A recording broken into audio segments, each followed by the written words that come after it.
Quelle serait ta réaction si je te dis que le iPhone ou le Samsung ne sont pas les plus bons téléphones du monde? Tu vas certainement te demander que mais le gars, il y a quoi dans sa tasse là pour qu'il raconte les choses comme ça? Parce que je sais qu'aujourd'hui, si tu n'as pas iPhone, tu as Samsung. Si tu n'as pas l'un des deux, tu n'es pas cool. Mais est-ce que tu sais aussi que ces deux entreprises-là dépensent les milliards de dollars chaque année pour le marketing? C'est paradoxal, n'est-ce pas? Comment est-ce que des compagnies qui ont de reconnaissance ou de notoriété internationale comme celle-là dépensent des milliards pour le marketing? En fait, ça peut s'expliquer tout simplement parce que Samsung, par exemple, dans leur campagne de publicité, au-delà de faire la promotion et de montrer les nouveaux produits qu'ils ont développés, l'un des objectifs, par exemple, derrière, ça peut être de persuader les consommateurs de Apple comme moi de changer leurs habitudes de consommation et de commencer à consommer les produits Samsung et vice-versa. Donc, quand tu as compris ceci, tu te rends très vite à l'évidence que le marketing est quelque chose de super important pour les entreprises. Tu es une entreprise, développe le plus bon ou le plus grand produit du monde. Si tu ne fais pas le marketing, tu n'auras pas bien évidemment les parts de marché.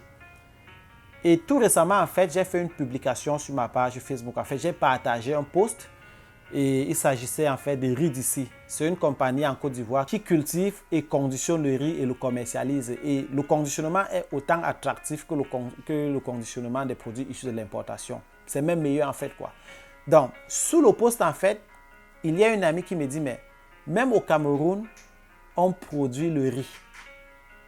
Et puis je me dis, mais tiens, j'ai entendu parler de ça à plusieurs reprises, mais sauf que ça fait quand même quelques temps déjà que je suis sur Internet, ou alors que j'ai une page Facebook, mais je n'ai pas le souvenir d'être tombé sur une publication dans laquelle on faisait par exemple la promotion du riz développé au Cameroun. Et c'est où je me suis dit, mais waouh, c'est impressionnant parce qu'on a des produits, ou alors il y a des entreprises locales qui produisent les produits qu'on achète à l'étranger, mais on n'est même pas au courant de l'existence de nos entreprises locales. Et comment est-ce que tu vas consommer quelque chose que tu ne sais pas que ça existe? Tu vois, ça existe, mais ça existe seulement chez le producteur. Ça n'existe pas chez le client. Et la différence à faire avec nos entreprises locales, c'est que les entreprises, les multinationales, ont des capacités financières énormes pour couvrir des grands espaces médiatiques ou alors pour avoir une plus grande visibilité. Tu vois un peu le genre? Donc, chez nous, quelqu'un produit quelque chose, mais parce que la compagnie n'a pas une visibilité, on ne sait même pas que la compagnie existe. Et c'est où tu comprends que, comme je disais précédemment, que le marketing est très important parce que ça te donne la possibilité, ça te donne la visibilité nécessaire qui va booster les décisions d'achat des potentiels consommateurs. Grâce à Dieu, aujourd'hui, on a Internet désormais qui fait en sorte qu'on peut contourner en fait les canaux de communication traditionnels qui étaient la télévision, la radio et les panneaux publicitaires. Je ne dis pas que ces canaux de communication-là ne sont pas importants, mais je dis que Internet, c'est une alternative considérable grâce à laquelle des entreprises aujourd'hui peuvent se permettre de faire du marketing. Maintenant, lorsque l'entreprise a créé par exemple son compte Facebook ou Twitter ou whatever, et fait des publications par rapport à ses produits, c'est déjà dans un premier temps pour avoir cette visibilité. Mais nous, notre rôle en fait de consommateur, c'est de faire quoi? C'est de relayer l'information. Parce que l'idéal en fait serait qu'on consomme et qu'on valorise nos produits locaux. Donc, moi je suis de ceux qui pensent qu'il est important de valoriser le Made in Africa. I don't care. It can be made in Côte d'Ivoire, made in Cameroon, made in Nigeria, made in Mali, made in Senegal. Did I just say made in Côte d'Ivoire? Anyways, vous avez compris ce que je voulais dire. En fait, c'est ça, c'est qu'il faut qu'on fasse la promotion de nos produits locaux de telle sorte que, tout au moins pour les produits qu'on réussit à développer chez nous, qu'on les consomme déjà au moins. Tu vois? Parce qu'une compagnie qui produit le riz et on n'est même pas au courant que la compagnie existe, ça veut dire que la compagnie va mourir parce que vous allez produire, mais vous n'allez pas être capable de commercialiser tout simplement parce que sur le marché, les gens n'achètent pas ce qu'ils ne connaissent pas. Les gens achètent les produits qu'ils connaissent déjà, tu vois. Et ça ne coûte rien, par exemple, de partager les produits locaux, en fait, sur ta page Internet. Peut-être tu aimes bien manger les frites de plantain. Les frites de plantain qui sont faites par ta voisine. Et qu'elle a, par exemple, une page Facebook. Tu t'abonnes à la page Facebook, tu partages avec les amis que tu as. Comme ça, Quand quelqu'un va arriver quelque part, il va voir les frites, il va dire, oh, ça c'est les frites que Sagacité partage souvent sur sa page Facebook. Il faut que j'essaye. Tu vois un peu, c'est que tu partages ce que tu aimes de telle sorte que ça peut aider déjà l'entreprise à avoir une plus grande visibilité sur la toile et aussi aider des personnes à connaître le produit et par exemple et de l'acheter.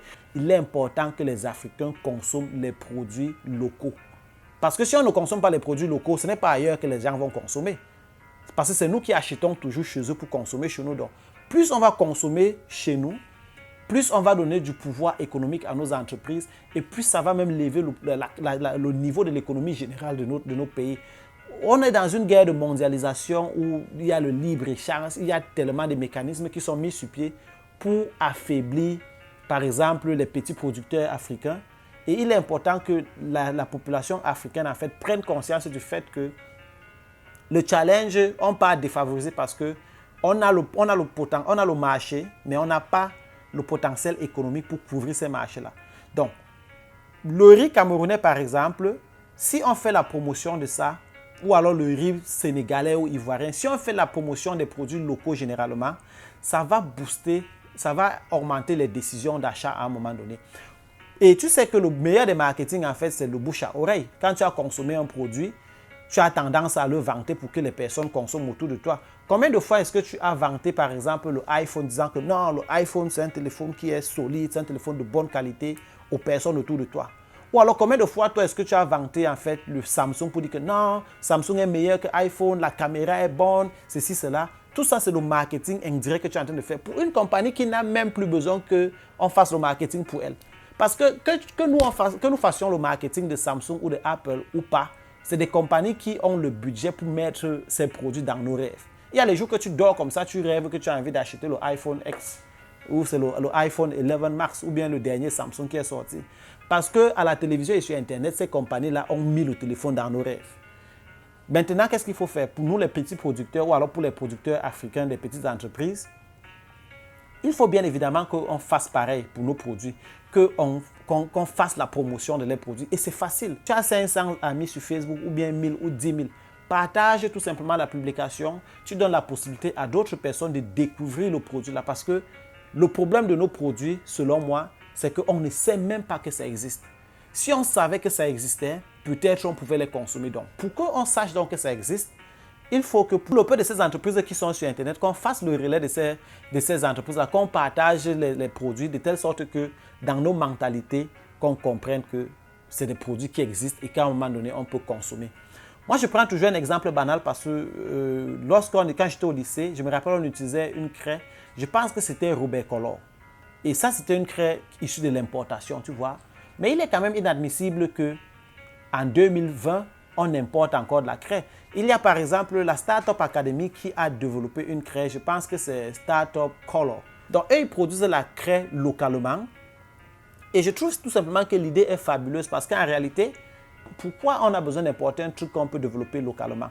Si une compagnie comme ça s'agrandit, ça va créer de la main-d'œuvre. Parce que l'importation ne nous profite pas nécessairement. Pour la craie, par exemple, que Startup Academy va développer, je pense que c'est Startup Color, j'oublie toujours le nom de ça.